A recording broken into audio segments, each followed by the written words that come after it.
યમનાષ્ટકમાં એટલા માટે મુરારી શબ્દનો પ્રયોગ કર્યો કે યમુનાજીમાં જે રજ છે, તમે પાન કરો જલનું ને રજ ભીતર જાય, એટલે તમારા જીવનમાં ભક્તિમાં જે કોઈ પ્રતિબંધ આવે છે એ યમુનાજી દૂર કરી આપે છે.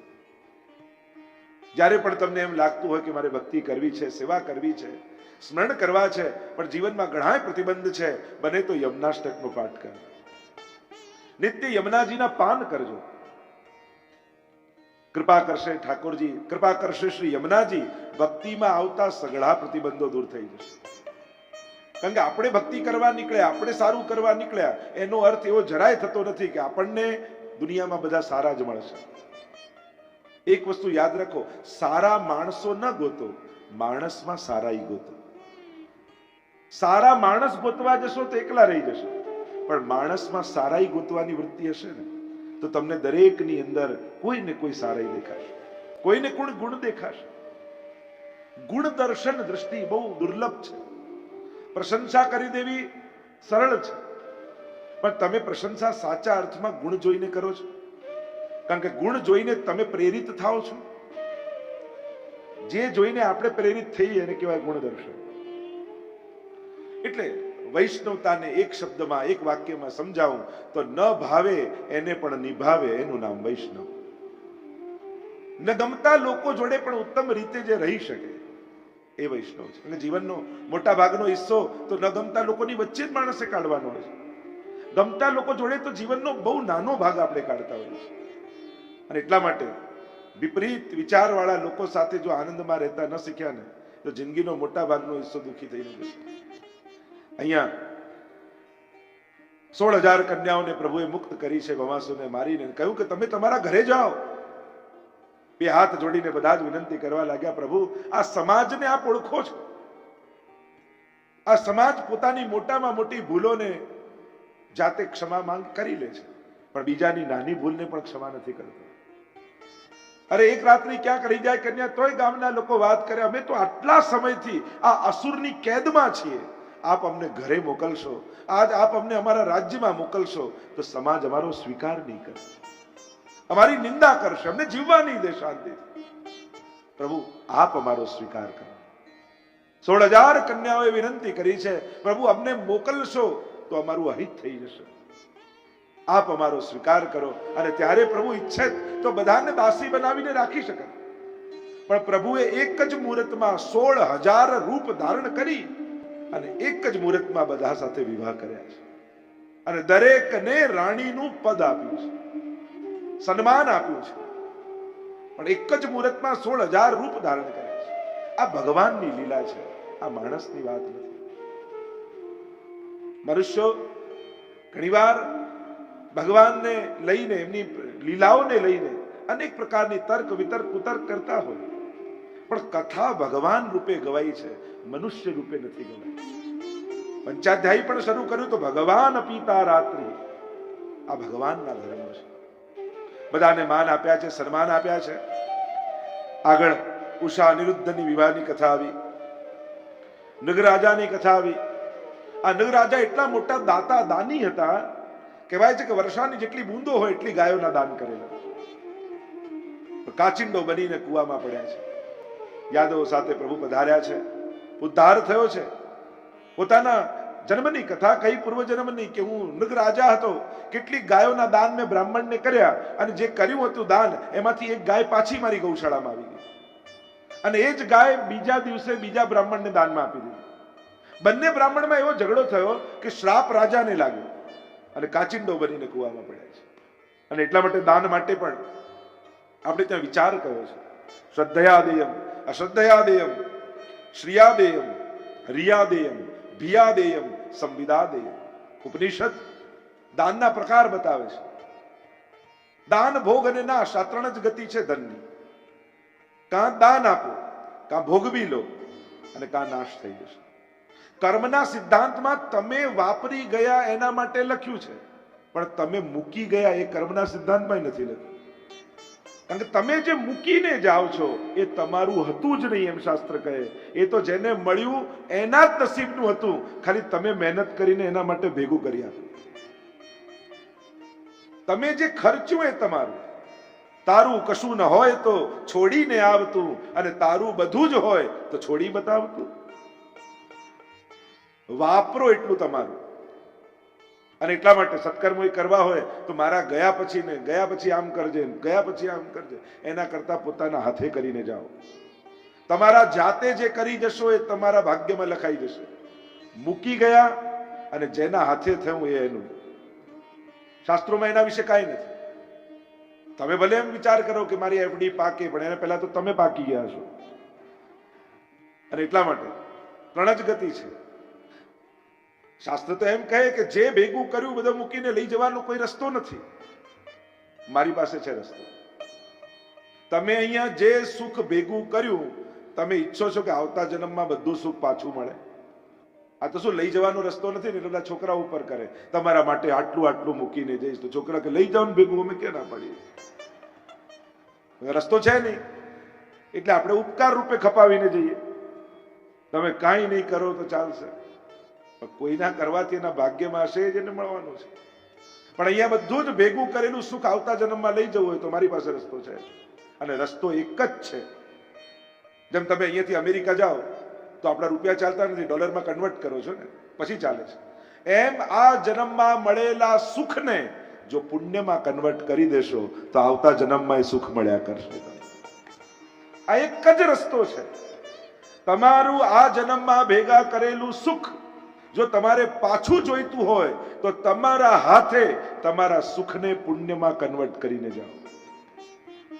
કારણ કે પુણ્ય ભાગ્યમાં લખાઈ જશે. સુખ ભાગ્યમાં લખાતું નથી. એ તો સુખ તો પુણ્યનું ફળ છે. અને જો પુણ્યમાં કન્વર્ટ કરી દેશો તો કરોડો લોકોમાં તમારું આ પુણ્ય તમને ગોતી અને તમને સુખ આપીને જશે. દાન, ભોગ અને નાશ ત્રણ જ ગતિ છે ધનની. કા દાન આપો, અને જ્યારે જ્યારે દાન આપો છો તો એનો વિચાર પણ છે. જ્યાં દાન આપો ત્યાં જુઓ ખરા કે બરાબર વપરાય છે કે નહીં. અને દાન લેનારી સંસ્થાઓએ પણ જાગૃત રહેવું. જે નિમિત્તે મળ્યું હોય એ જ નિમિત્તે વપરાય, અને એમાં પણ બને એટલો વહીવટી ખર્ચ ઓછો થાય એ સંસ્થાઓમાં એનો પ્રયાસ કરવો જોઈએ. ઘણીવાર બહુ મોટી મોટી સોશિયલ વર્કની સંસ્થાઓમાં એમનો વહીવટી ખર્ચ જ 40-50% ખર્ચી નાખતા. એટલે દાન તો 50% જ આવ્યું હોય એ 100 માંથી 50% જ દાનની જગ્યાએ જતું હોય. એટલે જે દાન અને બીજાના ધન ઉપર સંસ્થાઓ ચાલે છે એ સંસ્થાના અગ્રગણ્ય લોકોએ પણ પ્રયાસ કરવો કે વહીવટી ખર્ચ બને એટલો ઓછો થાય. કારણ કે મળેલું દાન એ ખોટી જગ્યાએ વપરાય. જે નિમિત્તે મળ્યું છે એ નિમિત્તે જતું નથી. અને એટલા માટે બીજાને આ પાસે લઈને ચાલનારી સંસ્થાઓ જેટલી સાત્વિક રીતે ચાલશે એટલું મળેલા દાનનો ઉપયોગ વ્યવસ્થિત થશે. અને જે નિમિત્તે મળે ત્યાં જ પહોંચાડો.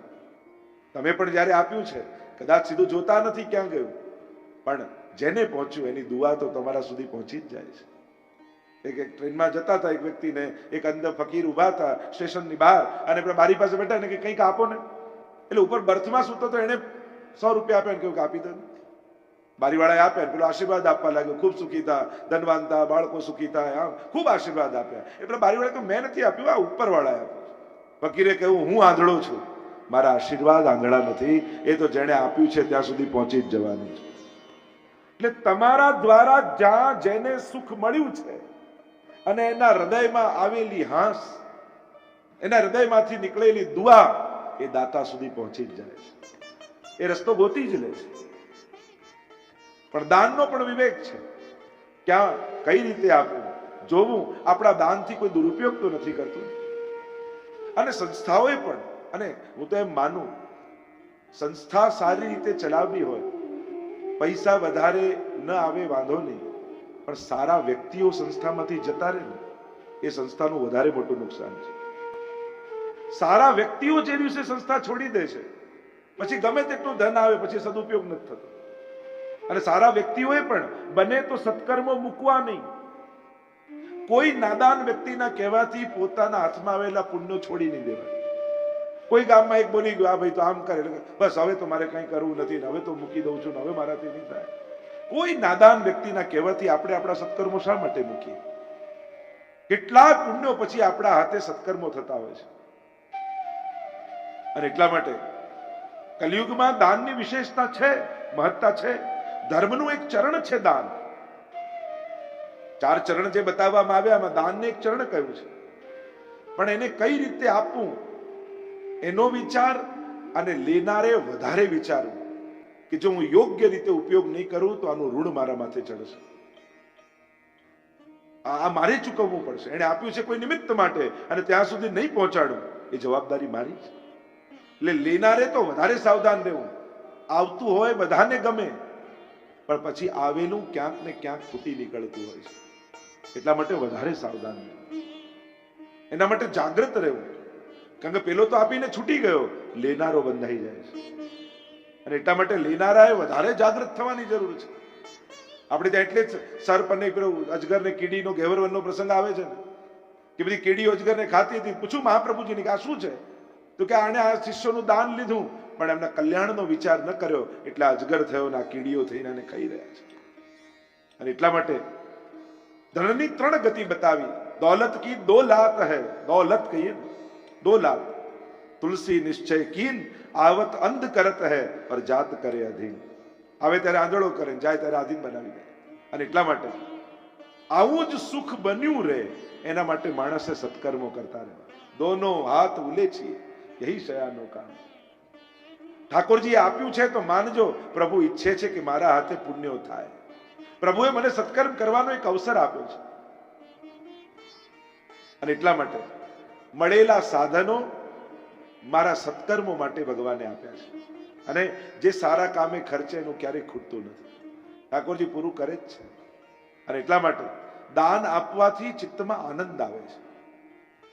રોજ થોડું કંઈક બી માણસે આપવું, આપવાથી આનંદ. આપવું એ ભગવત ધર્મ છે. જો ભગવાન કેટલું બધું આપે છે, ક્યારે કોઈને ગણાવતો નથી. માણસની તકલીફ એ આપે થોડું અને યાદ કરાવે જિંદગીભર. ભગવાન આપે જિંદગીભર પણ ક્યારે યાદ ન કરાવે. સુદામાને ખૂબ આપશે, કહેશે નહીં સુદામાને કે મેં તને આપ્યું છે. આ પ્રભુનો સ્વભાવ છે. તો ઘણી વાર લોકો આપણે આને સેટ કરી દીધા, આપણે આને સેટ કરી. તને કોણે સેટ કર્યો? કોઈને કોઈ માથે કોઈને તો હોય છે જ. કોઈને કોઈ પ્રકારથી ઈશ્વરનો હાથ હોય છે. આપણે જોવા તૈયાર નથી હોતા. દાન, બીજો છે ભોગ. ઉત્તમ રીતે જીવવું એની કોઈ ધર્મશાસ્ત્ર ના નથી પાડતું. ખૂબ સુખ ભોગવો એની કોઈ ના નથી પાડતું. ખૂબ સુંદર સુંદર ખાઓ કોઈ ના નથી પાડતું. પણ એવી જગ્યાએ ઉભા રહીને ના ખાઓ કે કોઈ ભૂખ્યાને એની ભૂખ યાદ આવે. એવી જગ્યાએ એવી રીતે સુખ ન ભોગવો કે કોઈ દુખીને એનું દુઃખ યાદ આવે. એટલે સુખ ભોગવવા માટે છે, બતાવવા માટે નથી. અને એટલા માટે સુખનું પ્રદર્શન ઘટાડી સુખને ભોગવો એનું કોઈ ના નથી. ધર્મ તો ઈચ્છે છે કે માનવ માત્ર સુખી થાય, દરેકના જીવનમાં સુખ સંપત્તિ આનંદ આવે. એમ ધર્મશાસ્ત્રોમાં એના મંત્રો છે, લક્ષ્મીજીના સ્તોત્રો છે, ધનવાન થવાના ઉપાયો શાસ્ત્રોમાં છે. એના મંત્ર આદિની ઉપાસના કહી છે કે ધન ધાન ને લક્ષ્મી પ્રાપ્ત થાય એવા આશીર્વાદો ભૂદેવ આપે છે. ધન મેળવવું આ ધર્મ નથી, પણ ધનને એવી રીતે વાપરવું, એવી જગ્યાએ વાપરવું કે જ્યાં બીજાને એના દુઃખોનું ભાન થાય. ત્યાં ક્યાંક ખૂંચવા લાગે છે ધર્મને. અને એટલા માટે ભોગવવાનો વાંધો નથી, બને એટલું પ્રદર્શન ઓછું થાય. ભોગ અને નાશ. ત્રીજો છે નાશ. જો આ 2 કાર્ય ન કર્યા, કા પોતાના માટે ન વાપર્યું, કા બીજાને ન આપ્યું, તો એનો નાશ થઈ જશે. કા ખોટા લોકો લઈ જશે. એક વસ્તુ યાદ રાખો, તમારા બાળકો હોશિયાર હશે તો કમાઈ જ લેવાના છે, અને બગડેલા હશે તો ઉડાડી જ દેવાના છે. તો ભાઈ તમે તમારું કરીને જાઓ ને. એ લોકો એના કર્મનું કરવાના જ છે. હોશિયાર છે તો કમાવાના જ છે, અને બગડેલા છે તો ગમે તેટલું મૂકીને જાઓ, ઉડાડી જ દેવાના છે. પેલું સાહિત્યકારો કહે ને કે સારો છોકરો હોય એ ખેતી કરે અને બગડેલો એ બિન ખેતી કરીને વેચી નાખે. એટલે તો યા ભોગો યા નાશ. અને એટલા માટે 3 ગતિ બતાવી. નગરાજાએ દાન આપ્યું ને ભૂલ થઈ, અને એટલા માટે કયું શ્રદ્ધાથી આપો. જ્યારે પણ આપો ખૂબ શ્રદ્ધાથી આપો. આપણે બધા લોજિક પર એમ કહીએ કે આ જઈને ખોટા વાપરે ને આમને તો કામ કરવું જોઈએ. શું તમે કામ આપશો માંગનારને? કોણ કામ આપવા તૈયાર થાય? ભૂખ છે એટલે એની પાત્રતા છે. પણ હા, એનાથી કોઈ ખોટું કાર્ય કરવા જાય તો સાવચેત રહો. શ્રદ્ધયા દેયમ, શ્રદ્ધા વગર આપશો તો ફળે જશે ને પૈસા જશે. એના કરતા જ્યારે પણ આપો છો ને, કારણ કે કલયુગની તકલીફ એ છે, અહીંયા સત્કર્મો સહેલા છે, સદવિચાર કરવા કઠિન છે. જો સારું કરતા હોય વિચાર તો ખોટો જ આવશે. કોઈને દાન આપશો ને તો મનમાં શું ઠેકાણે તો વાપરશે કે નહીં, મનમાં તો ખોટો જ વિચાર. ઉપવાસ કરો ને એ દિવસે એમ થાય આ ભૂખ્યા રહેવાથી ભગવાન મળતા હોય તો અડધી દુનિયા ભૂખે મરે છે, બધાને ભગવાન ના મળી જાય. વિચાર આવો આવે. યજ્ઞ કરતા એમ થાય આ ધુમાડા ખાવા કરતા માળા ફેરવવી સારી. અરે યજ્ઞ કઈ ધુમાડો નથી, એ તો ઈશ્વરની આરાધનાનો માર્ગ છે. પણ વિચાર આવા ચાલે છે. સત્કર્મ કરતા કરતા પણ મનમાં સારા વિચાર નથી. માણસની આજની તકલીફ મોટામાં મોટી એ કે સત્કર્મ કરીને આવેલો વ્યક્તિ પણ ઘરે દુઃખી થઈને આવે છે. જો ને આને આટલી આટલી મદદ કરી તોય આને આમ કર્યું, હવે તો કોઈની મદદ જ નહીં કરવાની. સારું કર્યા પછી પણ ઉદ્વેગ કેમ? પુણ્ય કર્યા પછી જો પ્રસન્નતા પ્રગટતી નથી તો વિચાર કરજો કે મારા પુણ્ય કરવાની સાથે મારા વિચાર કરવામાં કોઈ તકલીફ છે, કોઈ બીમારી છે. પુણ્ય પ્રસન્નતા આપે, આનંદ આપે, ખુશી આપે, અને આપણે ઉદ્વેગ લઈને ઘરે આવીએ. પુણ્ય આટલું સારી દવા અને એનું રિએક્શન આવું ના. તમે કરો છો સત્કર્મ પણ સમજદારી સાથે નથી કરતા. સમજદારી વગર કરેલા સત્કર્મો પણ ઉદ્વેગ આપે છે. અને એટલા માટે મેચ્યોરિટી સાથે સત્કર્મ કરો તો જીવનમાં પ્રસન્નતાને પામશે. અહીંયા 3 પ્રકારની ગતિ અને દાનના મહિમા બતાવે. શ્રદ્ધયા, અશ્રદ્ધયા, શ્રિયાદેયમ, શરમથી આપો, ભિયાદેયમ, ભયથી આપો, ક્યાંક આપવાનો અહંકાર ન થઈ જાય, સંવિદાદેયમ, સમજપૂર્વક આપો. આગળ નારદજી દ્વારા પ્રભુના ગ્રસ્થાશ્રમના દર્શનની કથા આવી, પોંડક ઉદ્ધારની કથા આવી, દ્વિધ ઉદ્ધારની, અને હવે પ્રભુના ગ્રસ્થાશ્રમની કથા આવી. નારદજીને થયું કે ઘરમાં 5 જણા છે એ પણ શાંતિથી નથી રહી શકતા સંસારમાં, પછી ભગવાનનો આટલો મોટો પરિવાર તો પ્રભુ કઈ રીતે રહેતા હશે? લાવ જઈને જોવું તો ખરા. ઘણા લોકોને બીજાના ઘરમાં ડોક્યું કરવાની બહુ આદત હોય, અને હવે તો વિજ્ઞાને એટલી સરળ સુવિધા કરી આપી છે કે ઘરે બેઠા બેઠા બીજાના ઘરમાં ડોક્યું કરી શકાય, અને એ બારીનું નામ છે ફેસબુક. ઘરે બેઠા બેઠા પેલા શું કરે છે ને ક્યાં જાય, અને હવે તો સારા અમે બહુ સુખી છીએ એ બતાવવાનું પ્રેશર એટલું બધું ફેસબુકમાં થઈ ગયું છે કે એના ફોટા મૂકવા માટે લોકોને ફરવા જવું પડે. ના જવું હોય તોય કાંઈક તો અપડેટ કરવું પડે ને. નારદજીને થયું કે લાવ જોઈએ તો ખરા કે પ્રભુનું ગ્રસ્થાશ્રમ કઈ રીતે ચાલે. અને આટલા મહેલમાં 16,008 રાણીઓ સાથે ભગવાન રહેતા, અને એક મહેલમાં જઈને જુએ છે નારદજી, તો દરેક રાણીને એમ લાગે કે ઠાકોરજી મારી પાસે જ છે. બાળકોને રમાડતા જોયા, પતિને શણગારતા જોયા, પત્ની પ્રસન્નતા છે, દરેકને એમ લાગે કે પ્રભુ અમને બહુ સ્નેહ કરે છે. કૃષ્ણની વિશેષતા એ છે એ સંબંધોને નિભાવી જાણે છે. દરેક સંબંધો એને નિભાવ્યા. ભાઈ તરીકે, પિતા તરીકે, પતિ તરીકે, પુત્ર તરીકે, મિત્ર તરીકે, દરેક સંબંધોમાં ભગવાનને મૂકીને જુઓ, એને દરેક સંબંધોને નિભાવ્યા છે. અને સંબંધો નિભાવવામાં જ આખું ચરિત્ર પસાર થયું છે. કૃષ્ણ ચરિત્ર તમે જુઓ તો એને ક્યારે માંગ નથી રાખી. પરમાત્માએ હંમેશા આપ્યું છે, બીજાના ભાવનું પોષણ કર્યું છે. પ્રત્યેક સંબંધો. અને અત્યારના સમયની સૌથી મોટી ચેલેન્જ જ આ છે. દુનિયામાં શાંતિ થાય એ ચેલેન્જ નથી, અમારા ઘરમાં શાંતિ ને એકતા રહે એ સૌથી મોટી ચેલેન્જ છે. દુનિયાના મોટા મોટા મહાત્માઓ, નેતાઓ, કહેવાતા બહુ મોટા મહાપુરુષો, એમના જીવન ચરિત્રમાં પણ તમે જુઓ ને, જેણે દુનિયામાં બહુ મોટા સંગઠનો ઉભા કર્યા, એ પણ ઘરના 5 લોકોને ભેગા નથી રાખી શક્યા. તમે ઇતિહાસ કાઢીને જોયું. મોટા મોટા નેતાઓ અને મહાપુરુષોના જીવન જુઓ, જેને કહ્યું કણકણમાં ઈશ્વર છે, એને પત્ની ને બાળકોમાં તો ઈશ્વર નથી દેખાય. આ કરુણા છે. એટલે અત્યારના સમયની ચેલેન્જ આ ઘરના 5 લોકોને પ્રેમથી ભેગા રાખવા એ છે. કારણ કે બહારના લોકો સાથે માણસ લડી લે છે, પણ સ્વજનો સાથે લડવું કઠિન છે. અને એટલે જ આપણને 7 વાર શીખવાડ્યા, પણ 8મો વાર ન શીખવાડ્યો ને એની આ તકલીફ થઈ. 7 વાર બધાને બાળપણમાં શીખવાડ્યું સ્કૂલમાં, સોમવાર, મંગળવાર, બુધવાર, ગુરુવાર, શુક્રવાર, શનિવાર, રવિવાર, અને 8મો વાર છે પરિવાર. આને જો નહીં સાચવો તો બધું જ કરેલું પાણીમાં ભળી જશે. એમ થાય કે જીવનમાં મહેનત કરી, બધું ભેગું કર્યું, છેલ્લે એમ થાય કે હવે કોના માટે? માણસ હતાશ અને નિરાશ થઈ જાય. અને એટલા માટે આ જોડાયેલું રહેવું જરૂરી છે. હા, બધા પોતાની વ્યવસ્થાથી આગળ વધે. ભેગા થવાનો અર્થ એક જ મકાનમાં કદાચ ના રહી શકે. કોઈ ભણવા જાય, કોઈ કામ કરવા જાય, પણ મનથી પરિવાર જોડાયેલો રહે, એકબીજાના સ્નેહથી જોડાયેલો રહે. ભગવાને દુનિયામાં કેવું વિજ્ઞાન આપ્યું છે. વિજ્ઞાન, આ ભાવનાઓનું વિજ્ઞાન કેવું છે. બા ઇન્ડિયા રહેતા હોય ને દીકરો અમેરિકા રહેતો હોય, એ અમેરિકામાં દુખી હોય તો ઇન્ડિયામાં રહેલા બાની આંખમાં આંસુ આવી જાય. કયા સેટેલાઇટ થી જોડાયેલા છે? કયા તાતણાઓથી આપણે બંધાયેલા છે? આટલા હજારો કિલોમીટર દૂર દીકરો દુખી છે, એ સાંભળીને અહીંયા બાની આંખ ભીની થાય. આજ તો સાચો ચમત્કાર છે. ચમત્કાર જોવો હોય, આપણે કહ્યું 8 અજાયબીઓ, સાચી અજાયબી તો આ માનવ દેહ છે.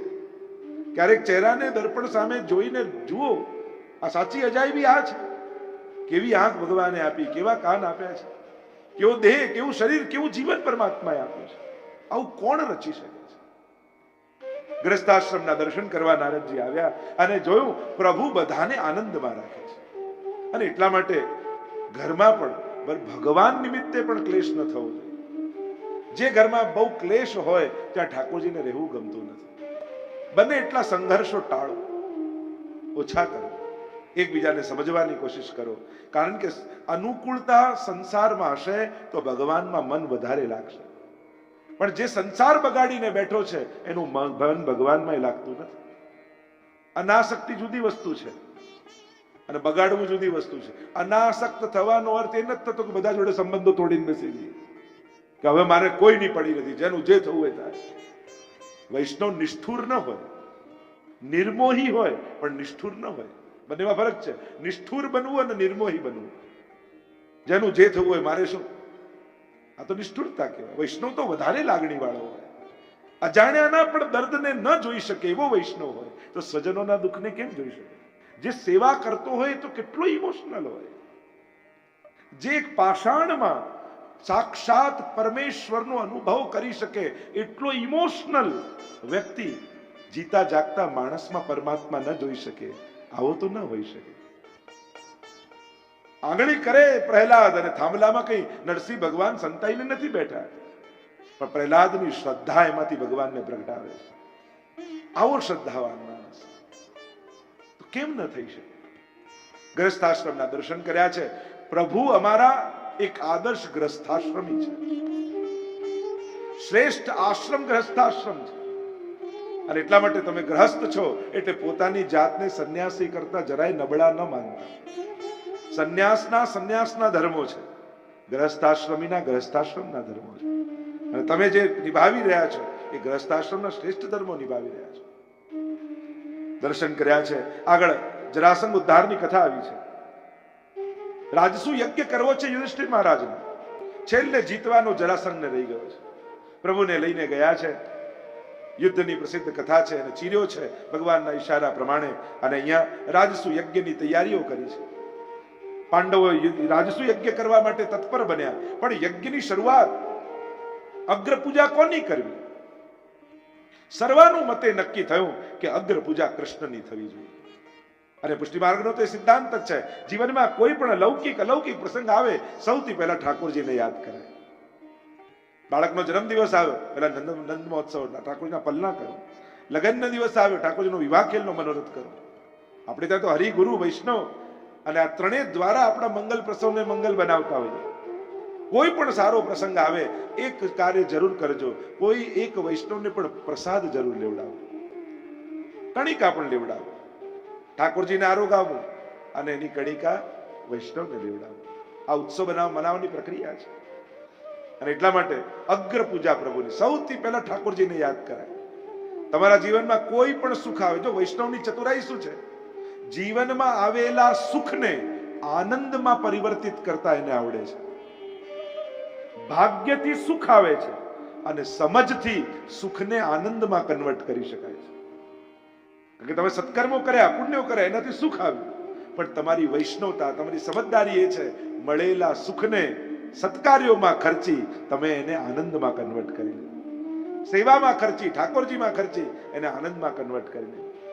એક જણનો મનોરથ હોય પણ લાભ કેટલાને મળતો હોય. આનંદની આ જ વિશેષતા છે. લૌકિક કાર્યો કેવા છે? જે કરે એને મજા આવે. લૌકિક કાર્ય, જેમ ફટાકડો ફૂટ્યો દિવાળીમાં, એટલો જ અવાજ ને એટલો જ પ્રકાશ સામેવાળા ઘરવાળાને પણ દેખાય, પણ ફોડ્યો હોય એને જે મજા આવે એ સામેવાળાને આવે. હવે એને ફોડ્યો એમાં મારે શું એમ થાય? નહીં તો જરાય ફરક ન હોય અવાજમાં, લાઈટમાં. આ લૌકિક કર્મ એવા છે કે જે પોતાને આનંદ આપે. પણ ભગવત કાર્યો કેવા છે? કથા અમારા વિમલભાઈ ને ડિમ્પલભાઈ દેખાવે, પણ આનંદ કેટલા હજારો લોકો લઈને જાય. આ લૌકિક કાર્ય. નિમિત્ત એક, મનોરથી કોઈ એક, પણ એનો આનંદ આ શાહ પરિવાર જયારે મનોરથ કરે ત્યારે કેટલા પરિવાર સુધી આ આનંદ વ્યાપી જતો હોય છે. આ લૌકિકતાની વિશેષતા છે. ગમતાનો કરીએ ગુલાલ જેને કહેવાય.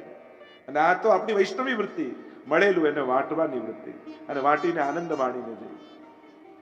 અહીંયા રાજસુ યજ્ઞમાં સર્વાનુમતે નક્કી કર્યું છે કૃષ્ણની અગ્ર પૂજા કરીશું, અને વિરોધ નોંધાવ્યો શિશુપાલ. અને દરેક જગ્યાએ કોઈ ને કોઈ શિશુપાલ ક્યાંક હોય. બીજે ક્યાંય એને કોઈ બાગામાં વાંધો ના આવે, પણ ભગવાનનું નામ લો એટલે વાંધો. આ શિશુપાલ વૃત્તિ છે. વિરોધ કર્યો, 100 અપશબ્દો બોલ્યો, ભગવાને એનો ઉદ્ધાર કર્યો છે. એ તો પૂર્વથી નિર્ધારિત હતું. આગળ અનેક પ્રકારની કથાઓના વર્ણન આવ્યા છે.